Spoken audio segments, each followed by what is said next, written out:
Welcome, ladies and gentlemen, to a brand new episode of the Paperback Warrior podcast. We're one of the premier podcasts dedicated to vintage 20th century fiction.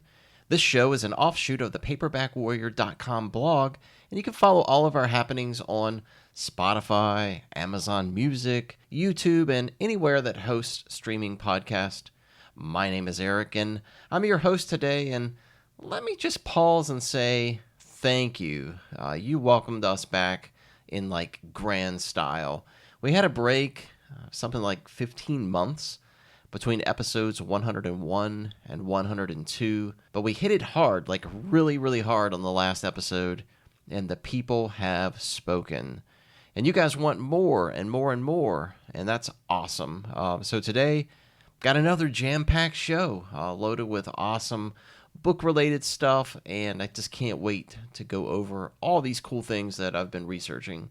So, what's on tap today? First off, I've got a comprehensive feature on one of the most respected crime fiction and mystery writers of all time.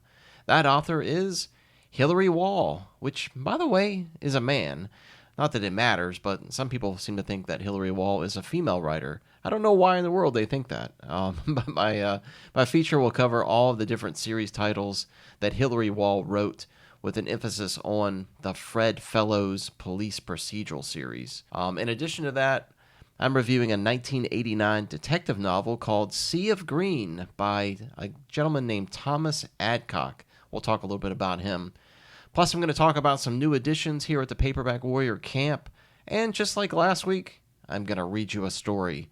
That's right, an audio short story from the archives, read and recorded by yours truly. And just as a reminder, the story is going to be at the end of the show, so those of you not wanting to hear me read a story, you can just hop off during my segue into that. I'll be disappointed and slightly perturbed, but I guess I'll totally forgive you. The story is called The Tormented by an awesome author that we've reviewed a few times here on the blog, James McKimmey.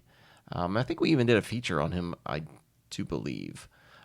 This is a standalone story that originally was published in Man from U.N.C.L.E. magazine way back in August 1967. And this story is now featured in a brand new anthology called the Starkhouse Anthology. So I'll be happy to talk about that a little bit as we read that story. But let's talk about new stuff. You know, that's always happening over here. So new stuff.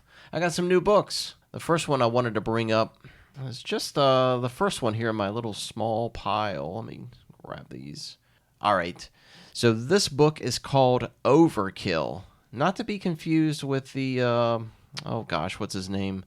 Norman, I would say help me out, but there's nobody else here but me. Anyway, it's not that book, The Overkill, which is the Man from Abe series. Not that Overkill, different book. The author for Overkill is William Garner. The copyright page says it was first published in 1966. My version is the July 1968 paperback by Fontana Books. You guys may have some Fontana Books in your collection. That's a British publisher. I didn't know anything about this book other than there is a scantily clad woman on the cover pointing a gun. So, count me in. The synopsis states that the main character is Michael Jagger, a high-living, self-hating, risk-loving ex-agent who's in disgrace, who barnstorms his way through this ultimate thriller. The first thing I always do with any espionage book or spy book, whatever I get those books, I hop over to the excellent Spy Guys and Gals page ran by our good friend Randall. According to his page, Jagger was the star of a 4-book series of unusual spy fiction. There's this book, again, Overkill, which kicked off the series, and it was followed by a book called The Deep, Deep Freeze, followed by The Us or Them War, and then ending with A Big Enough Wreath. The series ran 1966 to 1974, and from my research here, apparently this Jagger guy, he used to be an agent for British intelligence, and now he's living off of his pension and some type of inheritance. And he just gets tangled up into all kinds of crazy espionage and crime fiction stuff. So, yeah, I don't know, kind of like the real life Tom Simon after his FBI retirement, right? I'll try this one out at some point, I guess, and sort of see what's shaking with it. But I'm not in a huge hurry to read this book, but I just got it just to have it, I guess. And other new stuff. Some of you may remember Harry Reasoner, not to be confused with James Reasoner, one of our supporters here at Paperback Warrior and great author, great cool guy, James Reasoner. Which, by the way, he has two Sword and Sorcery novellas out now on Amazon. You can query James Reasoner, and it normally comes up at the top. His new books, they look awesome. I bought both of them today, actually. I think they were like $1.99 each. Sword and Sorcery books. Again, James Reasoner, Sword and Sorcery books out now, $1.99. I bought both of them today. But anyway, we're talking about Harry Reasoner. Harry Reasoner. He was the host of the ABC Nightly News way back in the day. He was also on CBS 60 Minutes. He, I guess his most famous thing that happened to him on air was he participated in the CBS News when JFK was assassinated back in 1963. He was broadcasting live as it happened also when the shooting of Lee Harvey Oswald occurred. But Reasoner, he wrote 16 nonfiction books, according to Goodreads, but he also wrote one work of fiction, and it was titled Tell Me About Women, originally published by Dell in 1956, when Reasoner was just 22 years of age. The book is about a reporter named Joe who lives life in the fast lane with bourbon and easy blondes, but then a really nice girl comes into his life and seemingly wrecks Joe's free-spirited lifestyle. Pulp International described the book as possessing themes like war, discharge, disillusionment, and troubled relations with the opposite sex.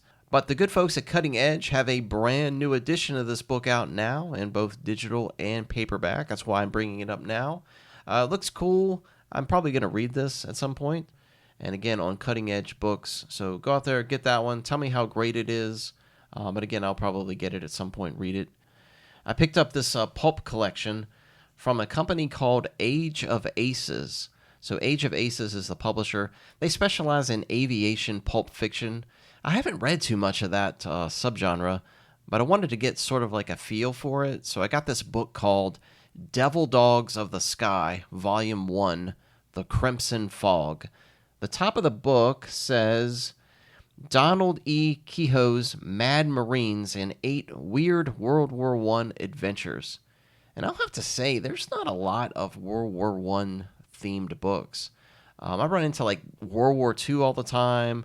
Occasionally, the Korean War. Occasionally, I'll come across a lot of in between, some other types of wars, not the big ones, but also, obviously Vietnam is pretty prominent in the used book section. But I don't really see a lot of World War I books, so this is kind of a welcome change. The book contains 8 novelettes starring the Devil Dog Squadron. These all first appeared in Skybirds magazine, 1931 and 1932. Again, written by Donald E. Kehoe. I think I'm saying that name right, Kehoe. He was an author with real aviation experience. He was an actual pilot. He was a pilot in Squadron A of the Marine Aviation Force in 1920. Then became commander of 42nd Company in Guam. This author also wrote another series called The Jailbird Flight in the Battle Aces pulp. And then he also had Captain Philip Strange in the Flying Aces magazine. But the Devil Dogs series, which is what this book consists of, ran a total of 24 stories. And this collection that I got collects the first 8 stories. And this series stars Cyclone Garrity and his crew of the 28th Pursuit Squadron as they battle in the skies on the Western Front. His team are all hard drinkers but tough, two-fisted fighters. So I'm assuming there's probably lots of dogfights in the air and then a lot of scraps and things like that on the ground. And I don't know, it says weird World War I adventure or something, and maybe there's a weird menace thing going on too, or some kind of hint of supernatural. But we'll see. I'm excited to read it. And that's really it. I've got these 3 books as sort of my new stuff I wanted to talk about. But I'm going to add 2 of these books over to my pile, and then this other book for this Reasoner book I'll probably wait a little bit on, but I'll read it at some point. So anyway, that's sort of the new stuff I wanted to talk about, and I'm going to turn on some moody music here for you. I know you guys love this thing. Intro music to talk about today's feature, which I'm really excited about.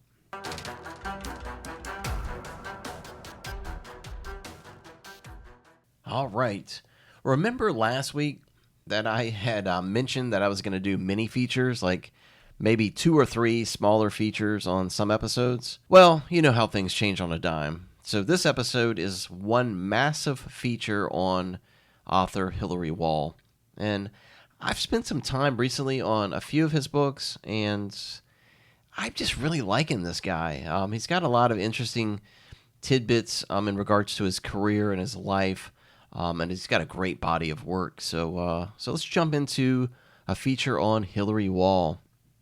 So Waugh, he was born on June 22nd, 1920 in New Haven, Connecticut.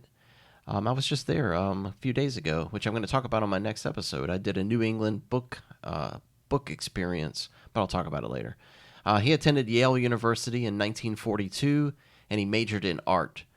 It was at Yale that Waugh enlisted into the U.S. Navy Air Corps, and he went on to serve in the Panama Canal Zone for 2 years, flying different types of aircraft.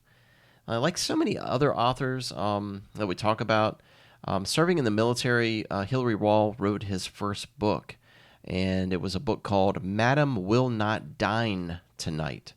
It was published in hardcover in 1947.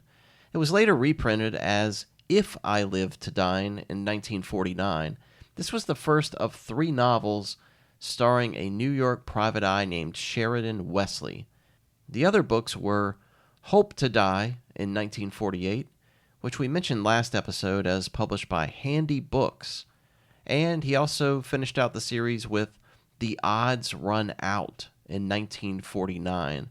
So those 3 books were Waugh's first writing efforts, and all 3 star private eye Sheridan Wesley. I've never read these books, but I've heard that they're just not that good.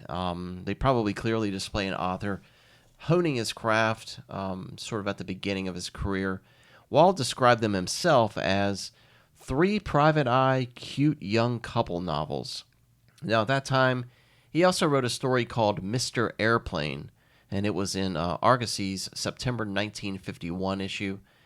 He also appeared a couple years later in that same magazine with a story called Ordeal of the Peter Tin. So in 1949, Waugh reads a true crime book. It's the book called They All Died Young, written by a gentleman named Charles Boswell. And this book, it featured 10 true crimes, and one of them really affected Hilary Waugh. One of them was about a college girl who went missing in Stamford, Connecticut, at Bennington College. So Waugh, reading these true crime events in this book, he decides that he's going to incorporate those elements into a fictional mystery novel, and that book was called Last Seen Wearing. Seen, S-E-E-N, Last Seen Wearing. His fiancée at the time was attending a women's college, so Waugh decided to place his new mystery novel in a fictional college. After working on the book for a couple of years, it finally saw completion and publication in 1952. It was originally published as a hardcover by Doubleday, but this book is often considered the absolute prototype for the modern police procedural novel. It takes place chronologically with time narrated from March 3rd, 1950 until April 11th, 1950. And I'm going to refer to this style in just a few moments, but this book, Last Seen Wearing, put Hilary Waugh on the map as a real heavy hitter of mystery and crime fiction. In fact, this book was featured in a glossy mainstream magazine. Cosmopolitan ran this book in their March 1952 issue. So that was big exposure for the author. And from this point, man, he really gets rolling. He's got his standalone novels next, which is called A Rag and a Bone, followed by these books, The Case of the Missing Gardener, Rich Man, Dead Man, The Girl Who Cried Wolf, The Eighth Mrs. Bluebeard. These were all published up until 1958. The one book that I mentioned, The Case of the Missing Gardener, he used a pseudonym for that book, probably because he was so prolific during this short period of time. So he used a pseudonym of Harry Walker to write that book. Now we'll talk a little bit about Hilary Waugh's pseudonyms in a little bit as well. But at this point, Waugh wants to revisit the series idea again. You know, he had those 3 books that made up his first series, so he wants a new series. So he creates a character in 1959. The character is Fred Fellows. And I've got a lot to say about this fellow. So Fred Fellows is the chief of police in this small, fictitious city of Stockton, Connecticut. He's got a wife named Cecilia, and he's got 4 teenage children, 2 sons, 2 daughters. Listen, Fred only drinks his coffee with sugar and milk. He chews tobacco, and I'm not kidding. His bulletin board in his office is like covered with nude pinups. But it's weird to say that because he's actually a really classy guy. Seriously, he doesn't like come across as a guy who even chews tobacco and looks at nudie mags. And sometimes I think that maybe it was the other men in the station that put the nudes on his wall, because Fred, he always sort of just dismisses that wall when people come in. He's also got a really, really messy desk, but he says he like prefers that way because he can find things easier with his messy desk. At one point, one of his men pokes fun at him because he's got like this trivial receipt from buying pencils or something 3 years earlier that's still sitting on his desk. But Fred just says he may need the receipt someday, so he kind of hangs on to it. But Fred Fellows, his police force includes 20 officers that are kind of like a combination of full-time and part-time. So he's got volunteers sort of thrown in there too, just depending on, I guess, the season. But the key characters to remember with this series, other than Fred Fellows, the key characters are Detective Sergeant Sidney Wilkes, as well as Sergeants Unger and Gorman. But Wilkes is his right-hand man, and often the two of them make up a lot of the dialogue of the books, because the two of them conduct the majority of the investigations. Fellows and his force, they sometimes work with the nearest big city, which is Bridgeport, Connecticut. Stockton is fictitious, as I mentioned earlier, but Bridgeport obviously is a real city. I think there's an actual city that's, I can't remember the name of it, but it sounds like Stockton, and it's right on the coast, but I can't remember the name of it. But I think that he was using that city as sort of a template for Stockton, Connecticut. But anyway, sometimes fellows will have to go into other small towns across the state, trying to track down like witnesses or suspects, things like that. But anyway, most of it takes place right there in that little tiny town of Stockton. So let me tell you briefly my experience with the Fred Fellows series. I'm going to start with the debut book, which was Sleep Long, My Love, published in 1959. What you need to know about this one is the way it is written. First, it has a dragnet-style time system. So each chapter is the date and time. So, like, for example, it'll be like August 3rd, for example, at 2 o'clock to 3:30. The next chapter may be August 3rd, 4 o'clock to 4:30, same day. The reason is that 98% of the book, the reader is right beside Fred Fellows the whole time. I felt like when I read these books, I'm just in the room with Fred at all times. So 98% of the book is from Fred's perspective. You're right there with Fred. Every interview, every crime scene, every command the reader is involved in, which I think is cool. It's in the third person, but Waugh doesn't leave Fellows out of anything. In this book, just the first few pages involve someone other than Fellows. In this way, it puts the reader on the case. As Fellows finds evidence and answers, the reader can decipher these same clues for themselves. And, I mean, that is mystery writing anyhow, right? Kind of riding along with the author and starting with a murder and then kind of working your way down to the final solution, the resolution to the murder. I used a little notepad to write down the clues and the suspects. And, I mean, it wasn't like a heavy lift or anything like that. I mean, it's not a chore. I just did it to sort of keep track of some of the suspects. In a way, it kind of sort of made me feel like I was the police officer handling it. But I had like a little notepad that I was using. But from reading Waugh's nonfiction book on writing, which is called Hilary Waugh's Guide to Mysteries and Mystery Writing, which he put out later in his career, just kind of recapping books that he felt were influential into his career and how to write crime fiction. So in that book, he acknowledges that the first mystery writer to have a professional policeman as the main character was Lawrence Treat, his book called V as in Victim, which was published in 1945, followed by a sequel called The Big Shout, using those same characters. While he says Treat was the first, he doesn't necessarily say he's the father of the police procedural. That recognition would mean a host of other writers were inspired to follow Treat's lead, and that didn't really happen.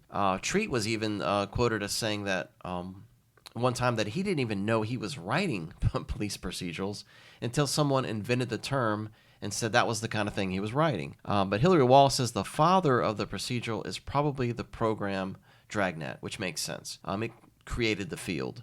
Dragnet was vastly popular, huge radio show. I remember watching it as a kid on TV in syndication. I remember watching the old TV show.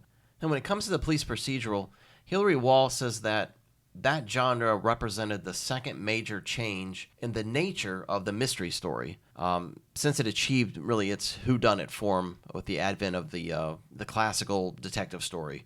This invention, which established the classical period in the whodunit form, was the shifting of the reader's role from that of observer, like, for example, Watson watching Sherlock Holmes, to that of the participant standing at the detective's side, trying to beat him at his own game. The detective is matching wits with the criminal, while the author is matching wits with the reader. Hilary Waugh says the first change in the handling of the mystery story was in the 40s and 50s, with the story emphasis from thought to action. The detectives were loners trying to save their clients, and sometimes even themselves. Later, they became spies with different sets of problems. So Hilary Waugh says that the police procedural changed all of that. The procedural thrust the detective into the middle of a working police force, full of rules and regulations. The detectives can't really bypass the police because they are the police. It takes the reader into the police department and displays how it operates. So a big difference, right? You go from, like a smoky office where you've got the detective and he's got like a sexy receptionist, and he's bypassing the police to solve crimes. And normally with these detectives, they normally had like one police officer or chief of police or something that they use as an ally, but most of the time they have to circumvent the law to figure out the mystery. But with this, it's really putting the reader right there into the working development of everything with the police force. So I love what he's saying there, how different it is. And really, it's simple. It's how Waugh quoted it. It's the business of moving towards the police instead of away from the police. And that was a radical shift in the character of the mystery story. So for me personally, the police procedurals are realism versus like suspending disbelief, which is something Waugh touches on as well in his book. But anyway, back to Hilary Waugh's Fred Fellows series of police procedurals. His debut, Sleep Long, My Love. In that book, the story involves Fellows and Wilkes finding a human torso in a trunk tucked away inside an abandoned rental house. I read this and I was like, what? This is crazy for that time period. In that book, they have like this, it's like a rental house, and inside they find human bones in the fireplace and furnace. I mean, like really kind of an edgy thing. The torso has the limbs hacked off, and there are signs that something was being cut up in the bathtub. I mean, this is 1959 for God's sake. So, I mean, this is pretty edgy. It's very modern. So the case is, who is the dead woman? Because they don't have a head, so they have no way to get teeth records. There's no dental records to really access. There's no hands for fingerprints. So the mystery is, who's the victim, but also, obviously, who's the killer? So pretty cool little crime, double feature, if you will. Victim and murderer need to be found. So the case winds through the typical interviews, little pieces of evidence, and it's really cool because the tiniest little clues here and there create a path to eventually solving the case. And it was just awesome to be involved in it as a reader, just working with Fred and Wilkes through all these suspects and clues and things like that. Waugh's writing, it's almost tutorial, which I think was sort of like the spin he took with Last Seen Wearing. Waugh gets the police procedure, he understands it.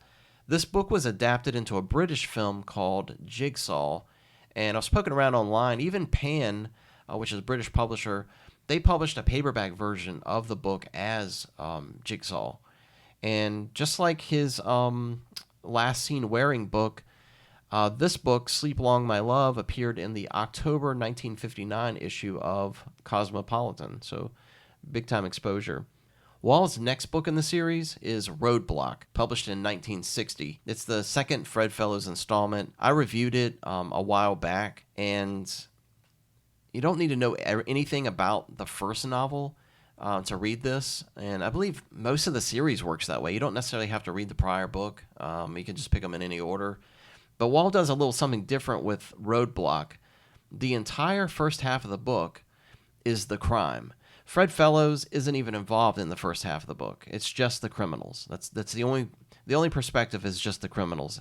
And the reader sees the crime happen, knows where the criminals have gone in hiding, and then in the book's second half, it switches completely to just Fred Fellows and the police.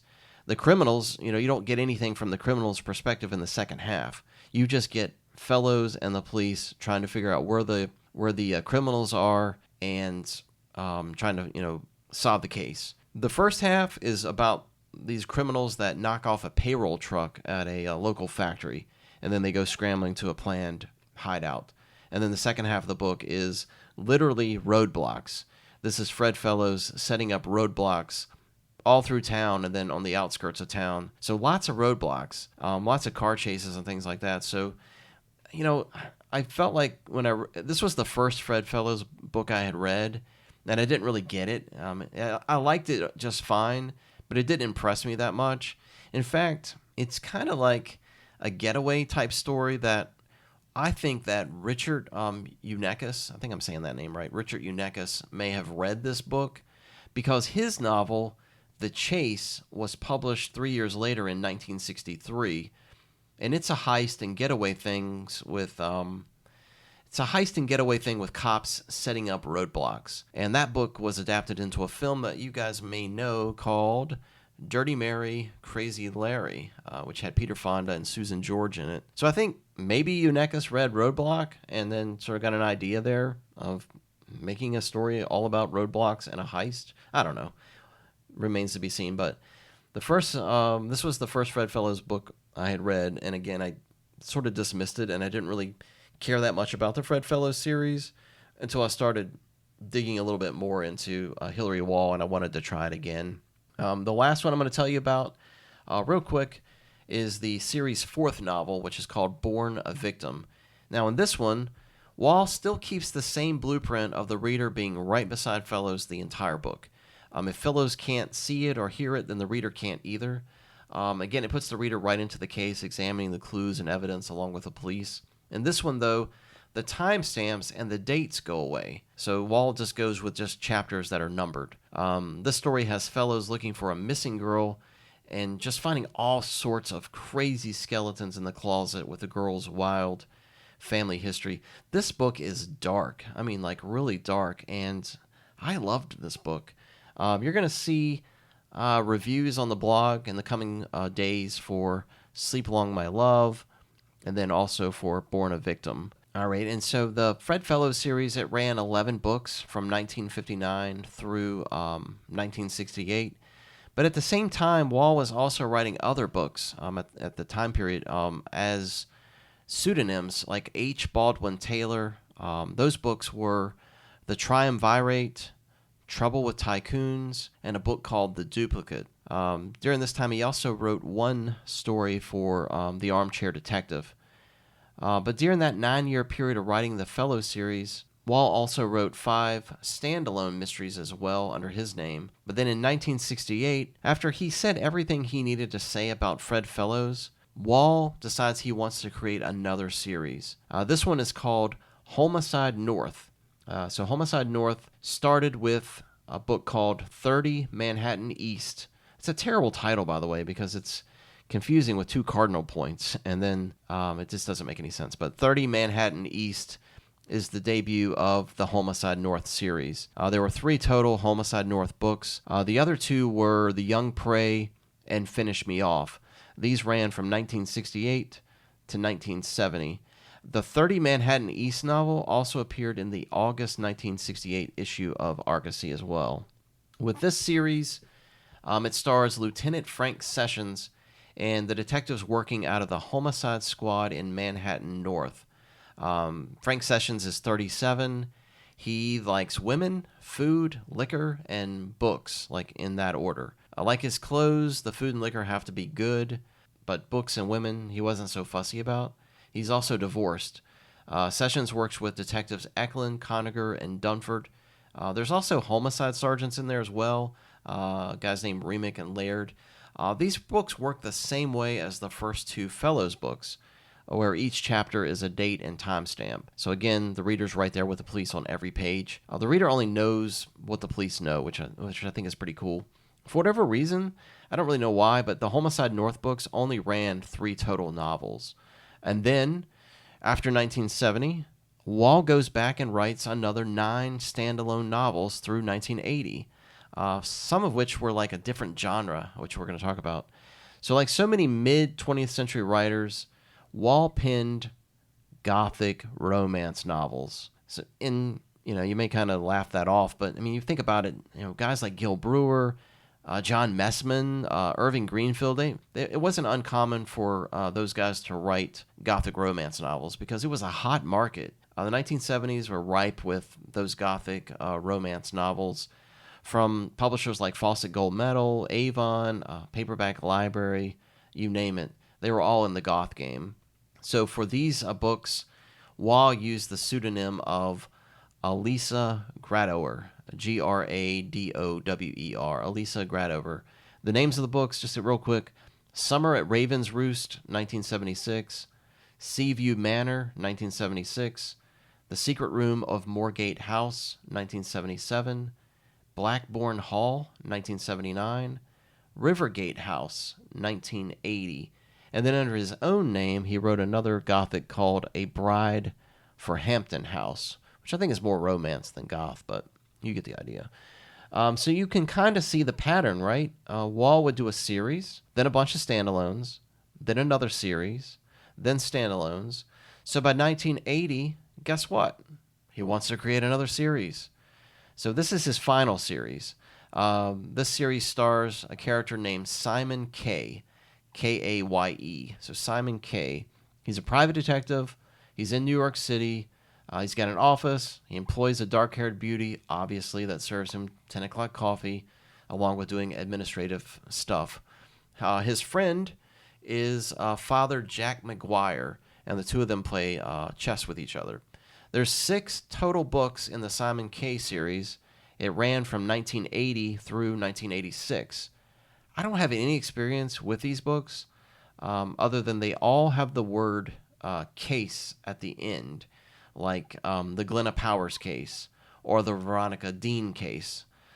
So we were all the way up to, what does that put us at? 1986, and Waugh has 2 more novels left in his career: Murder on Safari in 1987 and A Death in a Town in 1988. Which I can't remember the synopsis on A Death in a Town, but it sounds like really gory, and one of the covers on there is kind of violent, kind of violent looking. But 1 year later, I guess to celebrate his remarkable career, as I mentioned earlier, he put out that guide to writing fiction, but sort of celebrating his career, Waugh was named Grand Master by the Mystery Writers of America. He also served as president and executive vice president of Mystery Writers of America. I forgot one more tidbit. We mentioned that he did a story in The Armchair Detective and the 3 stories in Argosy. He also wrote stories for Alfred Hitchcock's Mystery Magazine, Mystery Writers Annual, Ellery Queen's Mystery Magazine, and his book, The Shadow Guest, appeared in Star Weekly. And on a personal note, he was married twice, had 3 children. He passed away in Torrington, Connecticut on December 8th, 2008. A remarkable career, great writer.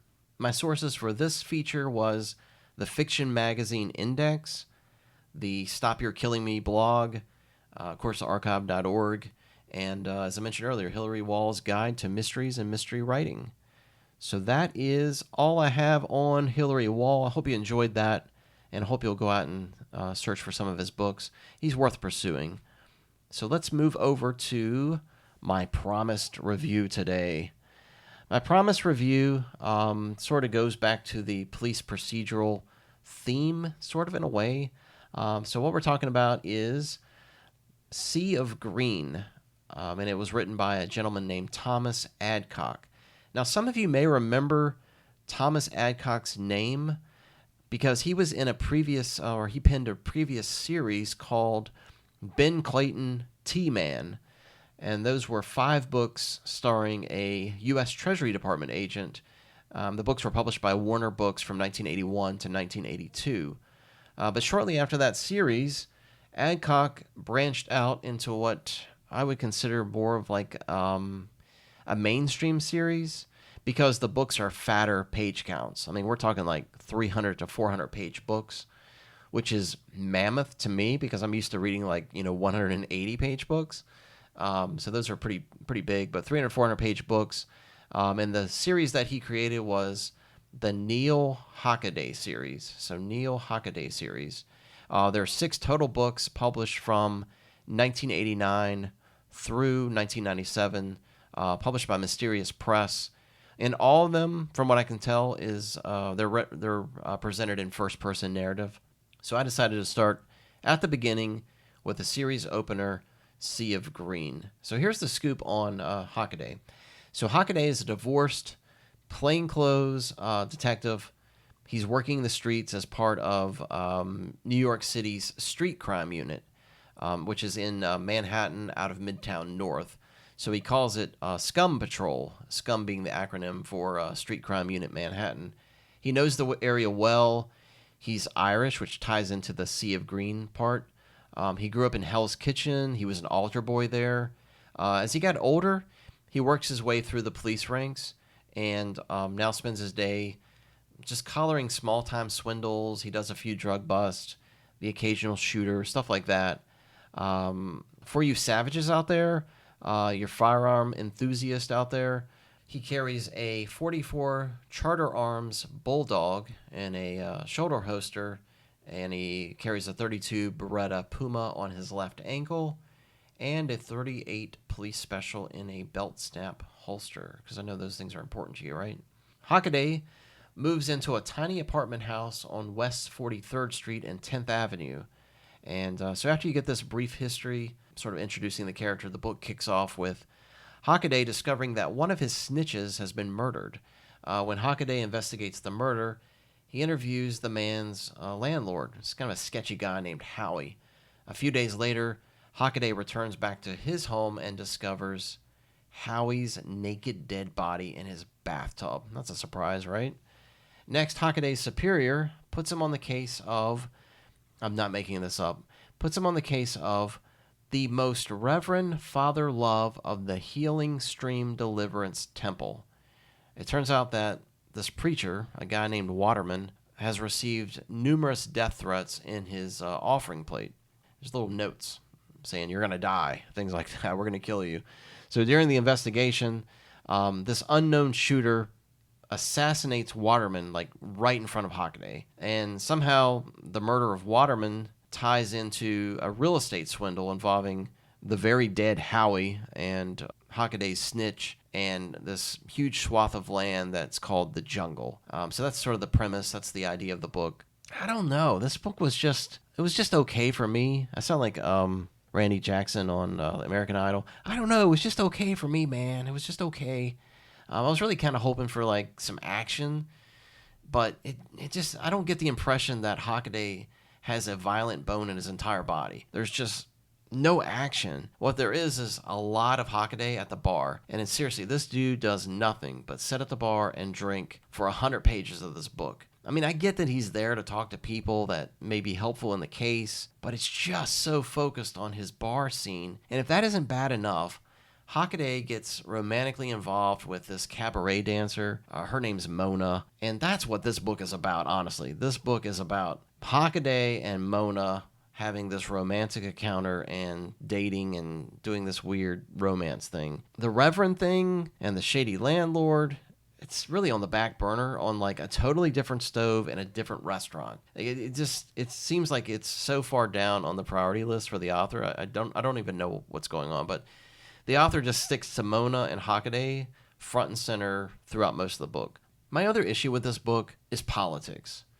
I totally get that Adcock is a liberal, and he spends the entire book trashing Ronald Reagan, like annihilating Ronald Reagan in the same way that any modern Stephen King book will absolutely trash Trump for entire chapters. When I read these books, I really don't care if the author is red or blue, if he's an elephant or a jackass. I just don't care. And I'm here to have a good time. I want to escape the modern world of nonsense. Alice Cooper, the rocker Alice Cooper said it best. He said, "Keep politics out of rock and roll." That goes for books too. And while I'm on this sort of pedestal, I really hate election years because some of my favorite authors, they turn their social media into this political pulpit, and it's just so annoying. Years ago, I used to combat people about politics on Facebook, and then I just threw my hands in the air, and I just don't engage in that any longer. It's a pointless exercise. It just leads to grief. It's senseless. Anyway, that's all I want to say about that. So I think if Sea of Green was trimmed to 200 pages, it would have been a much better experience. I mean, it still isn't terrible by any means, but there's a lot of room there for improvement. Maybe he did improve with the series because the second novel, which is called Dark Maze, earned him an Edgar Award. So maybe there was some improvement there. Maybe I need to try it again. Maybe I'll try that book. But that's my take on Sea of Green by Thomas Adcock. And before I jump over to story time and read this episode's story selection, here's a warm farewell to those of you that aren't sticking around. I hope you enjoyed this episode. Again, you can follow us on paperbackwarrior.com. We've got new reviews every single day, except Tuesdays and Thursdays, and Sundays. Tuesdays, Thursdays, Sundays. We get days off, but our social media on Facebook and on X, I'm loading that thing up about 5, 6, 7 posts every day, digging into the pulps, digging into book series, cover artist, occasional comic book here and there that's in our wheelhouse. I'm going to get into some MAMs. Been talking to Bob Dice. He's the international expert on MAMs, so I might be talking about some MAM stories in the future. That's it. I'm going to put another episode out here in about 2 weeks, and I'm going to tell you, this next episode is going to be really, really cool. I'm going to talk about my New England trip, all the bookstores I hit. I went to a really cool, I can't get into it right here, but anyway, 2 weeks, I'm going to have that. So if you're signing off now, thanks for listening. Much appreciated. And those of you who are sticking around, I've got our story right here. As I mentioned at the top of the show, this book, or this story, I should say, is called The Tormented by James McKimmey. My disclaimer here, I'm just going to say this. I'm reading this story aloud as a fan and reader.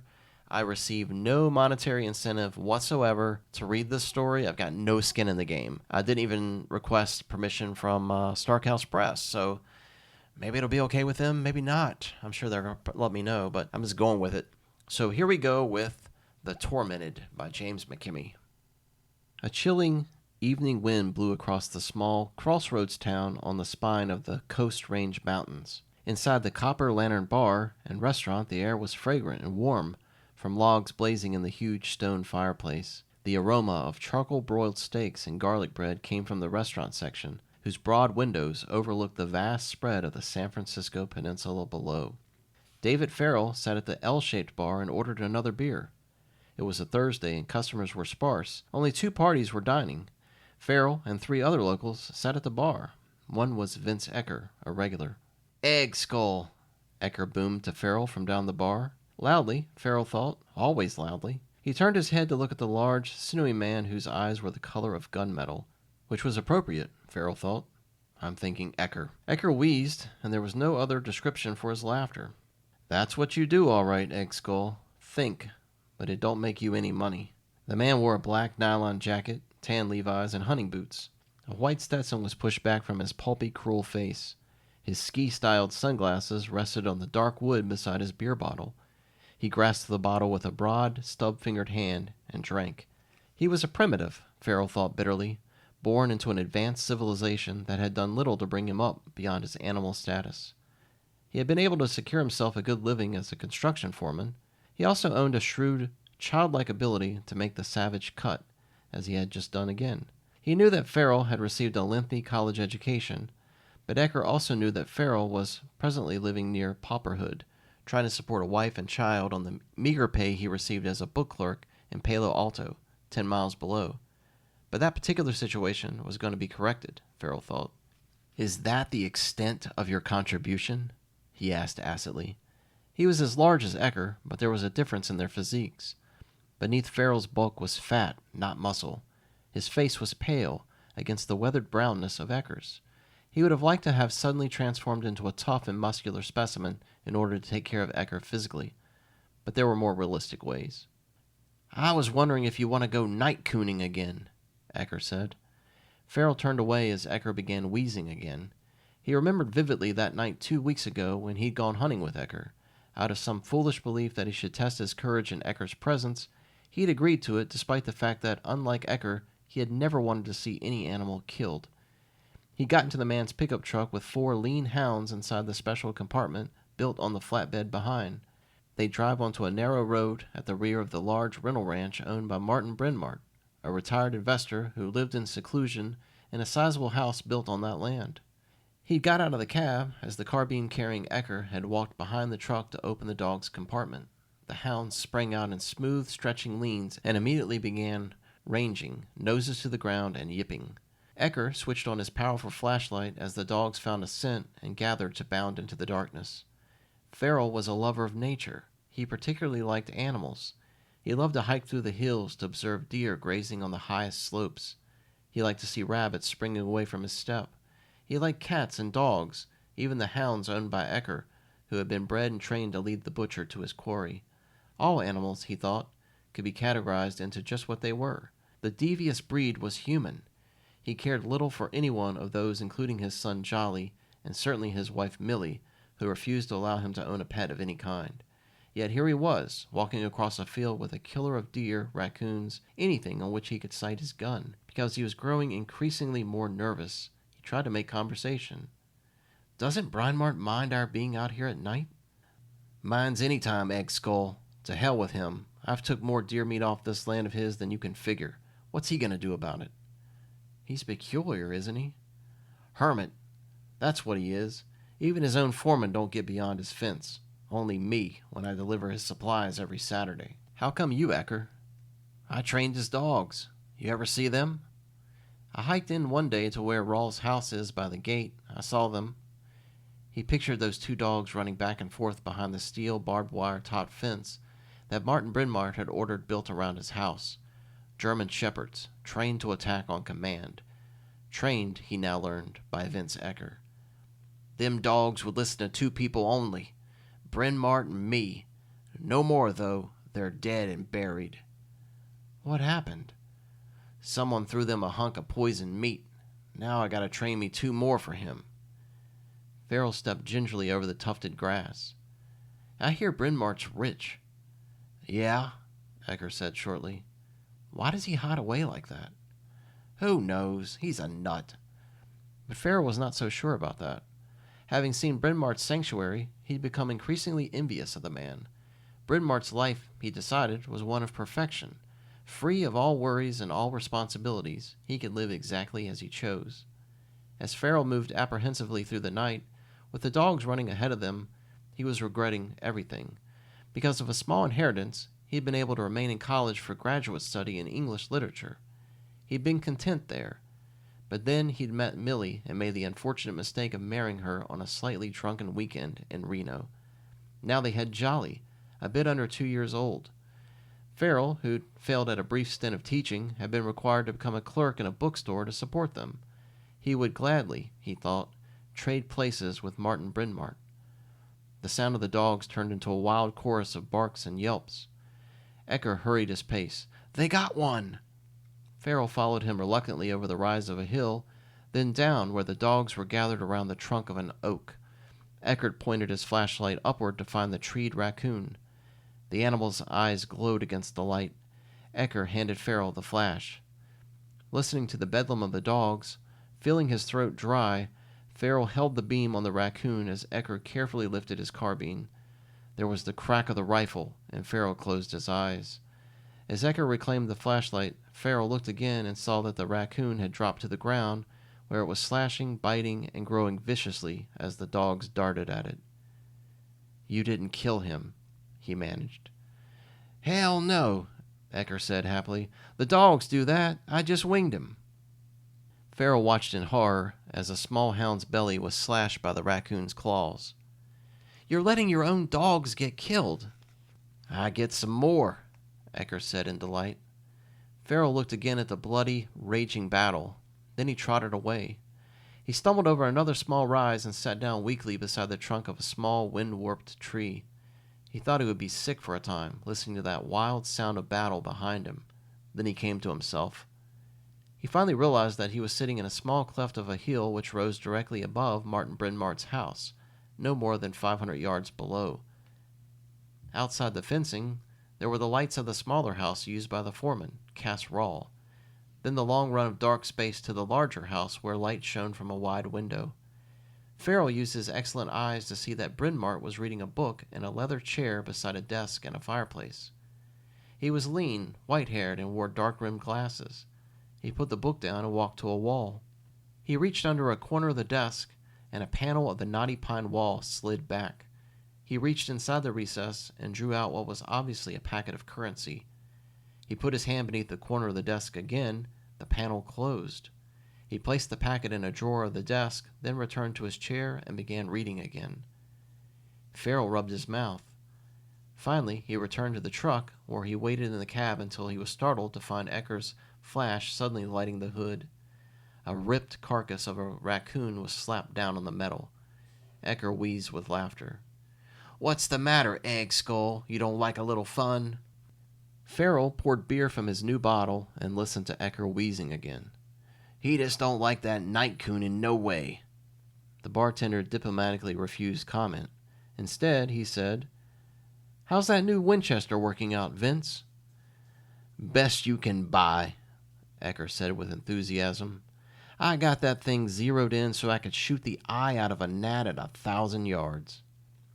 Farrell sat holding his glass, staring straight ahead, reviewing everything he'd learned since he'd seen Martin Bryn Mawr remove that currency from the recess hidden behind the paneling. By discreet questioning, he'd found out that Bryn Mawr never left the privacy of his fenced acreage. One of the single personal contacts he made was with Cass Rawl, his foreman. Most of that was accomplished by phone. Fees for renting his ranch land were collected in cash by Rawl, who then turned them over to Bryn Mawr. Farrell was reasonably certain that the man used no bank. The only other person who dealt with Bryn Mawr was Ecker, who was paid to bring in Bryn Mawr's supplies every Saturday morning, a habit begun when Bryn Mawr had added the attack dogs to his protection. No one but Ecker could have gone past them. But Bryn Mawr was now temporarily without dogs, and that, Farrell thought, was going to make the difference. Give credit to Ecker for it. Farrell had heard the general community opinion that it had been Ecker himself who'd poisoned the animals. They would have accepted meat from no one but Ecker or Bryn Mawr, in order to sell Bryn Mawr 2 new ones. Ecker was disliked by most everyone who knew him, and that too, Farrell told himself, was going to count. The door opened. The cutting wind blew through the interior. The logs in the great fireplace snapped as blue-yellow flames wavered. Cass Rawl stepped in, wearing a cowhide jacket with butter-colored Sherpa pile, a full black Stetson, overall pants, and worn cowboy boots. He was a thin man in his early 30s, but his face was already deeply lined from exposure to weather. He nodded briefly to Farrell, who had talked to him casually last week when Rawl had stated his dislike for Ecker in his North Texas drawl. "A damned sadistic butcher. If Mr. Bryn Mawr hadn't got hooked up with him on account of the dogs, I'd never let him set foot on the ranch. The way it is, he delivers supplies every Saturday, 9 in the morning. I press the switch, open the gate, wave him through. That's all I'll have to do with him. I ever catch him hunting on Mr. Bryn Mawr's property, I'll see he's prosecuted." Rawl walked to Ecker, who smiled and looked at his beer bottle. Rawl handed him a folded sheet of paper. "List of stuff he wants Saturday." "Okay." "Somebody was coon hunting 2 weeks ago. Heard it at night. If I catch a man doing that on Mr. Bryn Mawr's property, I go for him personally." "You told me that already. You think it was me?" "I know it was." "Maybe it was Farrell over there. Give him the lecture." "Somebody's been night hunting deer too, freezing them with a flashlight and shooting them that way. Next time he does it, he'll get the book thrown at him." "Wonder who it was," Ecker said, still smiling. "Somebody using a Winchester 70. "How do you know?" "I know the sound." Ecker shrugged. "Doubt it, but even if you do, lots of people use a Winchester 70. "Deliver the supplies, Ecker," Rawl said tightly. "Train the dogs. Otherwise, stay off the land and away from Mr. Bryn Mawr." He wheeled and left. Ecker delivered his laugh and pushed his empty beer bottle away. "I gotta get home and feed them dogs. 7 I got now, counting the new shepherds." Farrell tapped the bar and placed the bill on the wood. "Buy him a beer." Ecker looked at him in surprise. "What's gotten into you?" "I'm trying to make friends. Complaining?" "Hell no," he said contemptuously. "Let's have the beer." Farrell observed the few cars parked in the near darkness outside. There were no street lamps. The only lighting came from an orange neon sign on top of the building and another in the window of the general store down the street. Ecker's pickup was parked beside Farrell's old Plymouth sedan. He stepped between the two vehicles and looked into the interior of the pickup. The keys were in the ignition. Ecker's Winchester, with its mounted scope, was held by specially installed clamps along the front edge of the seat just above the flooring. The habits of a man, Farrell thought, were in direct ratio to his personality. Ecker was an egotistical bully. He believed that no one would dare take something he owned. As a result, he carelessly left his car in this condition. Looking toward the bar, hoping the extra beer would hold Ecker in there, Farrell opened the left-hand door. He leaned inside and carefully removed the rifle from the clamps. He moved quickly to the rear of his own car, lifted the door of the trunk, and placed Ecker's rifle there. Then he picked up a second rifle, same model with an identical scope, and closed the trunk. He stepped back to the pickup, pushed the second Winchester into the clamps, then softly closed the truck's door. As he got into his Plymouth, he realized that he was breathing quickly.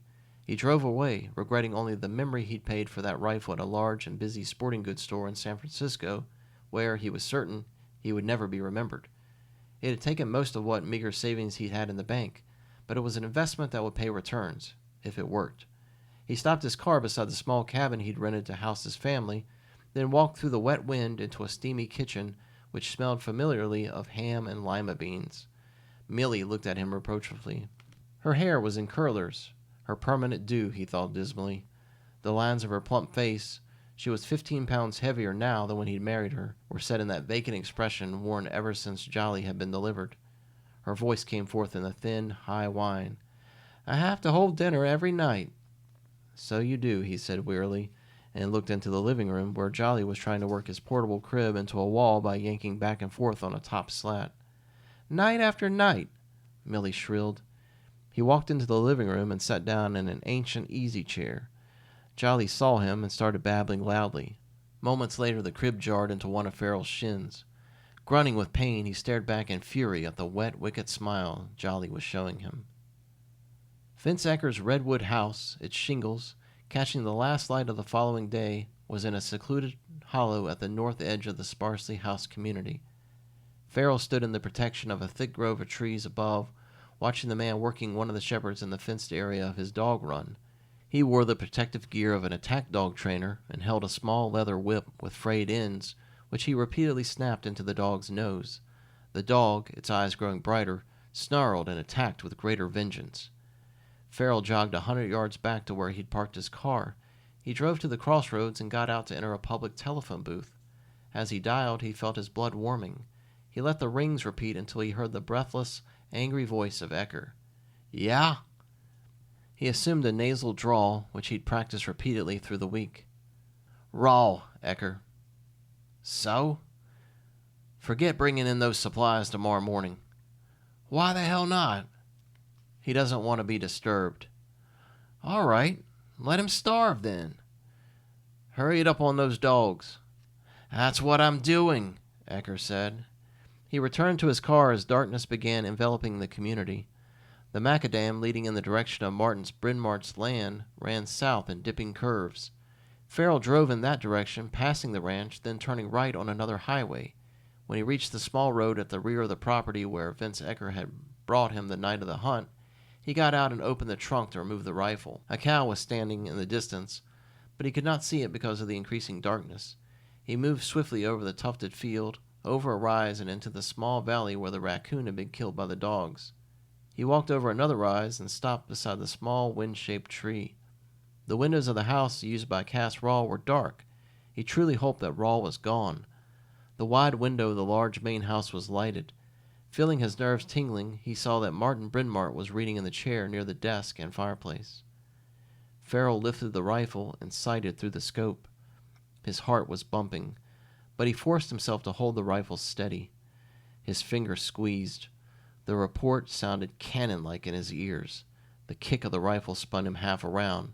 Then he looked again. Bryn Mawr was slumped in the chair. He hurried to his car and placed the rifle in the back seat. As he drove away, he was thinking that he might not have been able to shoot a deer or a raccoon or even a rabbit, but Bryn Mawr was just another human being. When he reached the edge of the community, he stopped the car off the highway. He put on leather gloves and quickly cleaned, then oiled the rifle. He returned it to the trunk and minutes later parked in front of the copper lantern. He was seated at the bar, sipping a beer, when Ecker arrived. Ecker ignored him and sat down angrily. Damn stupid dog. Farrell half smiled. How's the hunting, Ecker? Might be all right if they knew how to make rifles. Thought you said that Winchester was the best. Tried it this morning. I've done better with the carbine. It was off a mile. Had to fix it all over again.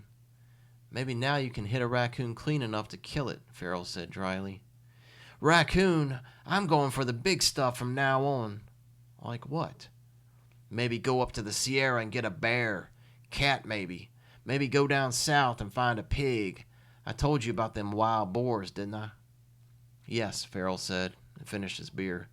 He walked outside and stood beside his car until another pulled away from the general store down the street.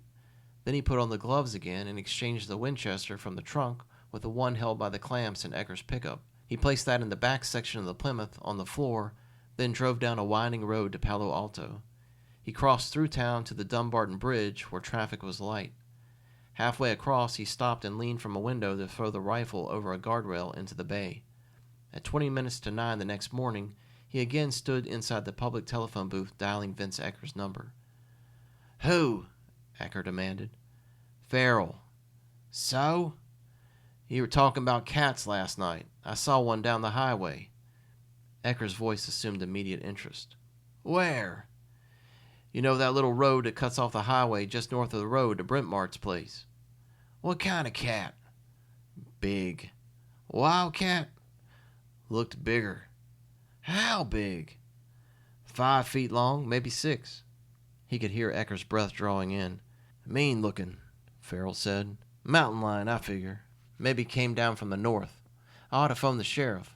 Animal like that, you leave it to me, you hear? I'll take care of it. Small Creek Road is just that place. That's it. Farrell drove south, meeting a single car. He turned onto the narrow length of blacktop marked Small Creek Road and stopped out of sight from the highway. Minutes later, Ecker's truck skidded to a halt behind the Plymouth. Ecker got out with his rifle held tightly in one large hand.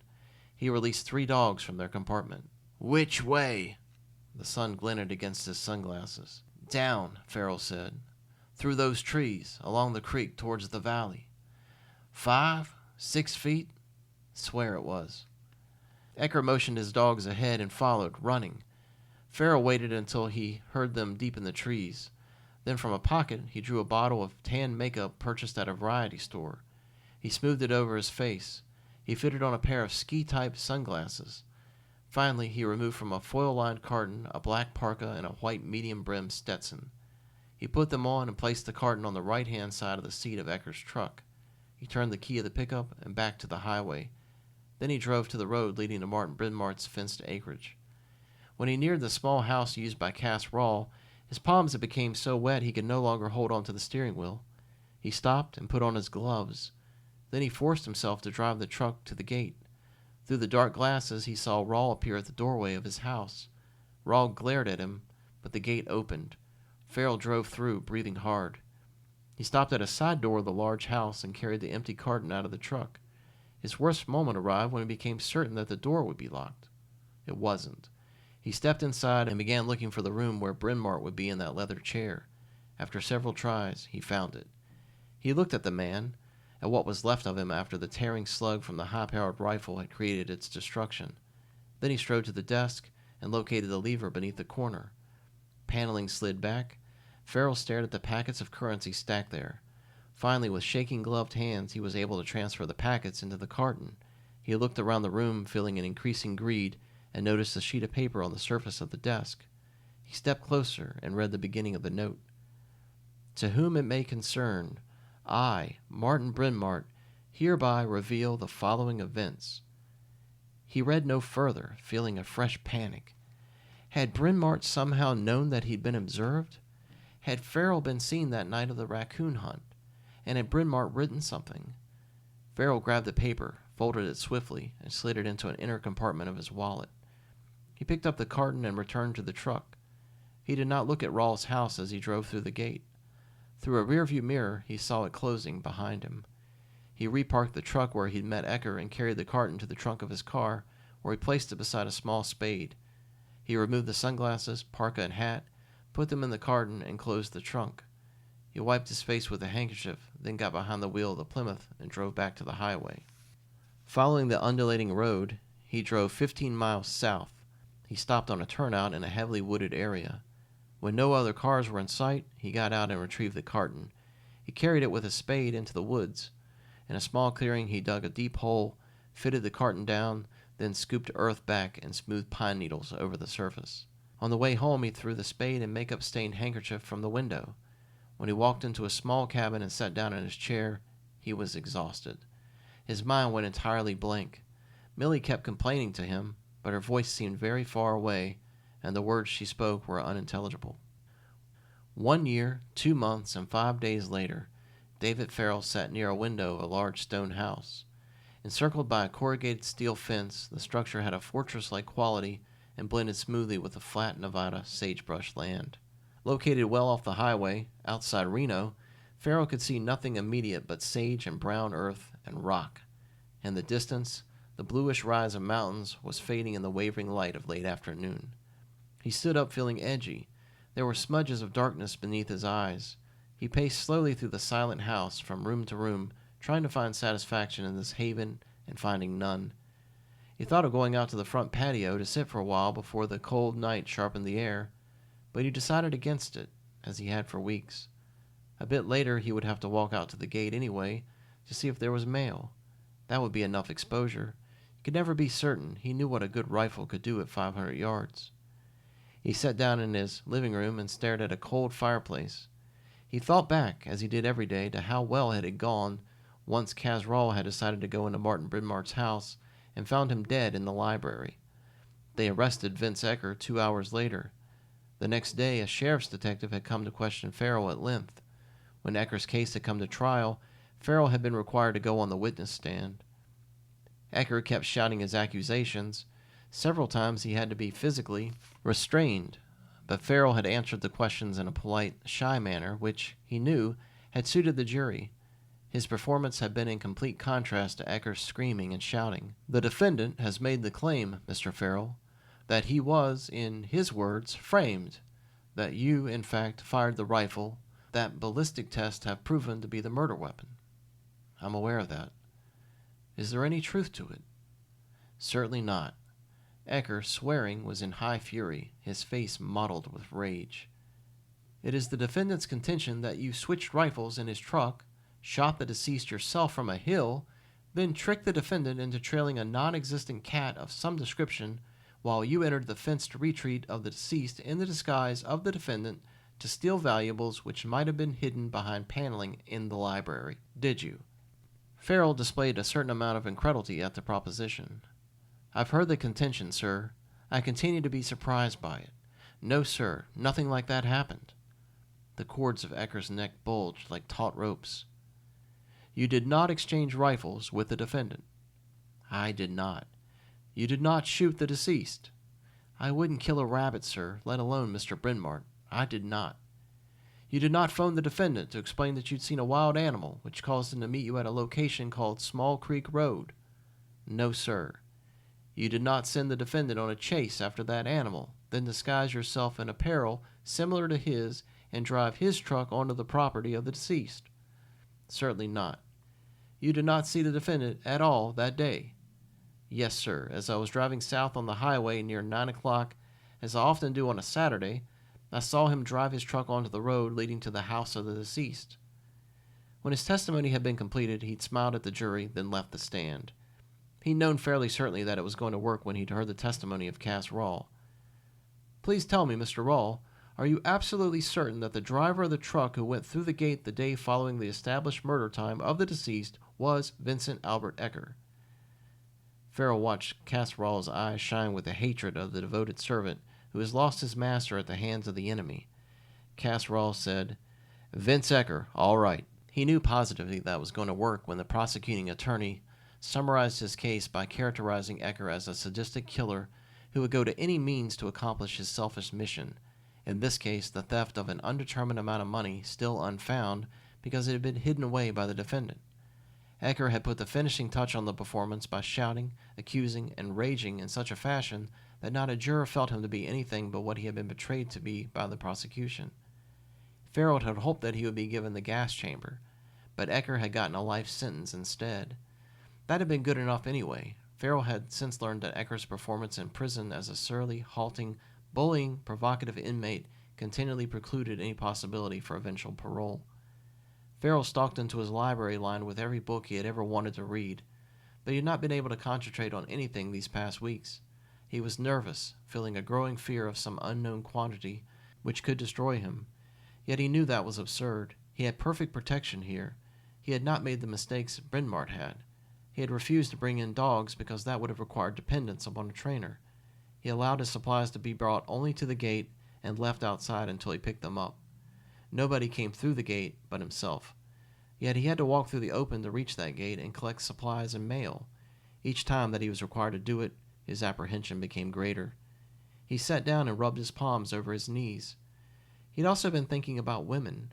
Not Millie, certainly. He'd taken care of her easily after Ecker had been sent to prison. He had picked up an easy brunette in the Copper Lantern, then began an obvious affair that had reached Millie's ears quickly in that small community.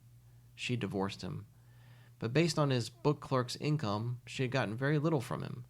She'd remarried in a short time, and even that small alimony was no longer necessary.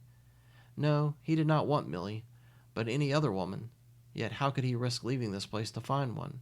He tried not to think about repeating his most familiar thoughts, reviewing the possibility of having made a mistake somewhere.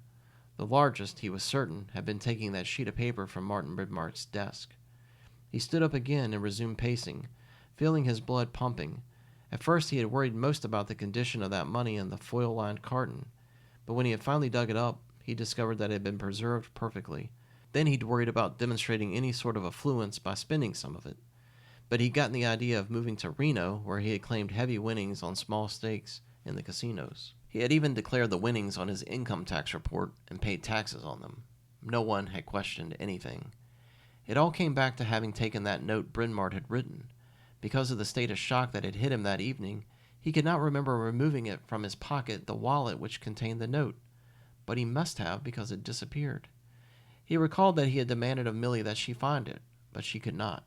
Finally he had looked at the moist, wicked face of Jolly and realized that the baby had picked it up and hidden it somewhere. But up to the time of his divorce he had not found where that was. What, he asked himself, had been contained in the rest of that note? Where was it now? Who had read it? Would it be enough to implicate him? And did Millie have it, waiting to use it on him? He turned on a transistor radio on a shelf, wanting to remove that thought. Then he switched the radio off immediately. Voices coming into this house and telling him of the outside world had ceased to interest him and only made him more nervous. He had also canceled his newspaper subscription weeks ago. He paced again, thinking of all he had planned to do if he should ever gain the seclusion and independence owned by Martin Brynmart. Now that he had achieved them, he could concentrate on nothing. He had even begun to hate his once-loved animals, which had become hated sounds in the night. Rabbits, coyotes, wildcats, mountain lions, prowling and searching, padding, climbing, causing him to lie in his bed with sweat beading on his forehead and his nerves trembling. All he could honestly think of was having made a mistake somewhere, leaving a small gate open, something that would bring destruction down on him. At the near gloom of twilight, he stood beside a window and peered toward the highway as the red mail truck stopped beside his box on the other side of the gate. He watched the carrier, who was a slope-shouldered man with a reddish mustache, deposit something. The man had, in the beginning, tried to stall till Farrell came out to inspect that box, but Farrell would have none of it. Even now the man looked curiously and hopefully toward the house, as though Farrell might come out. The truck finally rolled on. Then he walked to the heavy front door, which he kept locked and bolted. He well remembered that Martin Brynmart had failed to do that. He stood there, feeling a familiar weakness going through him. His palms became moist. Finally, he slid the bolt, then turned the handle. He pushed the door open and stepped out. He looked across the expanse of white gravel drive that he would have to traverse in order to reach the gate. Then he would have to unlock that gate and hurry out to check the contents of the mailbox, all of which become a nearly unbearable task these past days. But his curiosity was too strong. The mailman had placed something in there. It might be a bill, or it might only be junk mail. But he had to know. He ran along the gravel to the gate and inserted a key into the lock. He turned it, then jumped out to yank the lid of the box down. He grabbed a small package wrapped in brown paper, seeing that it had been addressed to him in Millie's familiar hand. He returned through the gate, kicked it shut, and locked it, then trotted back towards the house. When he had nearly reached the door, he was certain that he saw something moving beyond the fence to the east. He stopped, heart speeding. There was a clumping of sage there. Whatever it had been, he was certain, had moved behind that protection. But the light now was deceiving. He broke into a run and leapt into the house to close the door behind him and bolt it. He threw the package on a sofa, then hurried to an east window. He looked out, his face by the sill, but he could see nothing. Imagination, he thought, or something harmless like a jackrabbit. He returned to the sofa and sat down, not assured. He picked up the package and looked at it more carefully to see that it was correctly addressed. Well, he had made no effort to go into absolute hiding. He'd given a forwarding address to the small post office in that crossroads community. If he had tried to disappear entirely, it would definitely have been suspicious. She probably inquired of the postmistress and gotten the address that way. He tore the brown paper away from a flat pasteboard box. He opened it to see his wallet. He removed it as a small white card fell away. He read the message. David, I found this when I was cleaning the house, as George and I are moving to much larger quarters.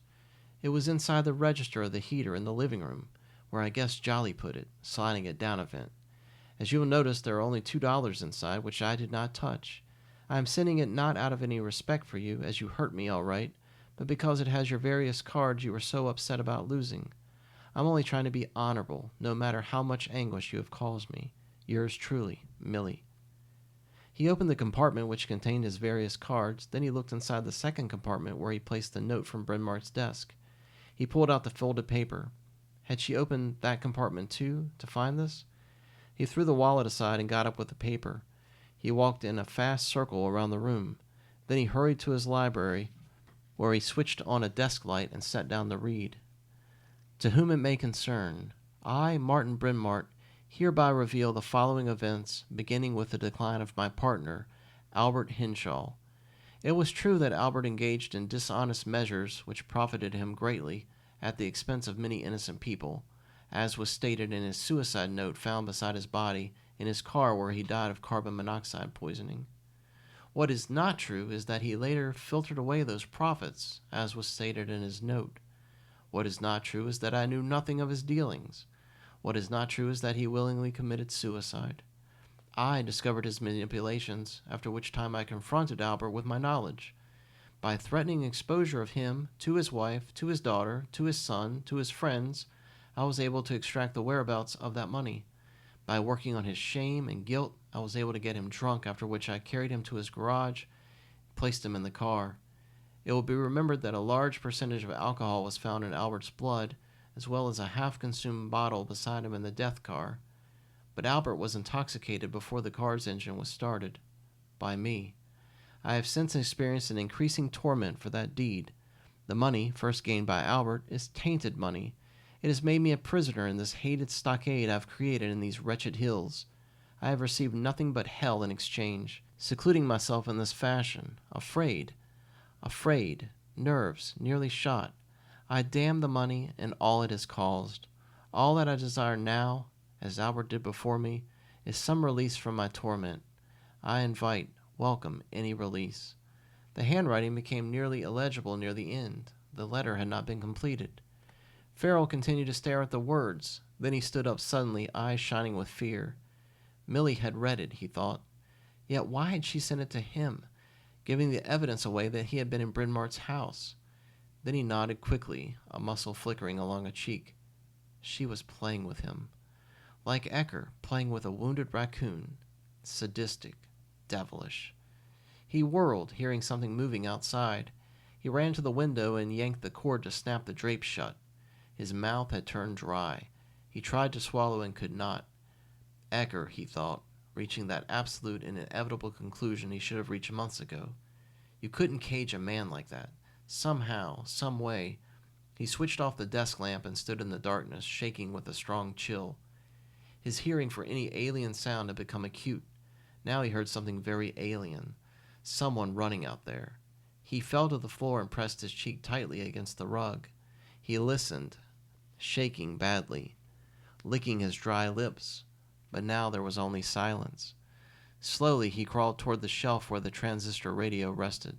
He reached up and turned on the switch. Soft music played through the room. He lay shaking very badly now. The music stopped abruptly, and a man's voice said, "There have been no further developments on the escape of a convicted killer believed to have fled to this area." As his hand jerked up to turn up the volume, the radio was jarred from the shelf. It crashed to the floor, and the voice was gone. He pressed his cheek against the rug again, breathing hard, listening. He should have known that he could never have defeated an animal like that. It was like trying to defeat a wild boar, as Edgar had so often described. You shot to kill, and if it didn't work, it came looking for you, tracking you, mean and vicious. Farrell began to whimper, eyes hot with tears. He thought of Martin Bryn Mawr's written words.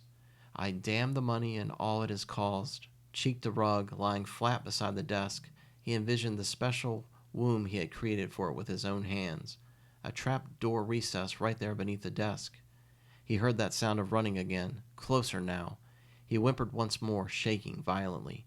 Finally, he rolled to his stomach, then began inching closer to the desk.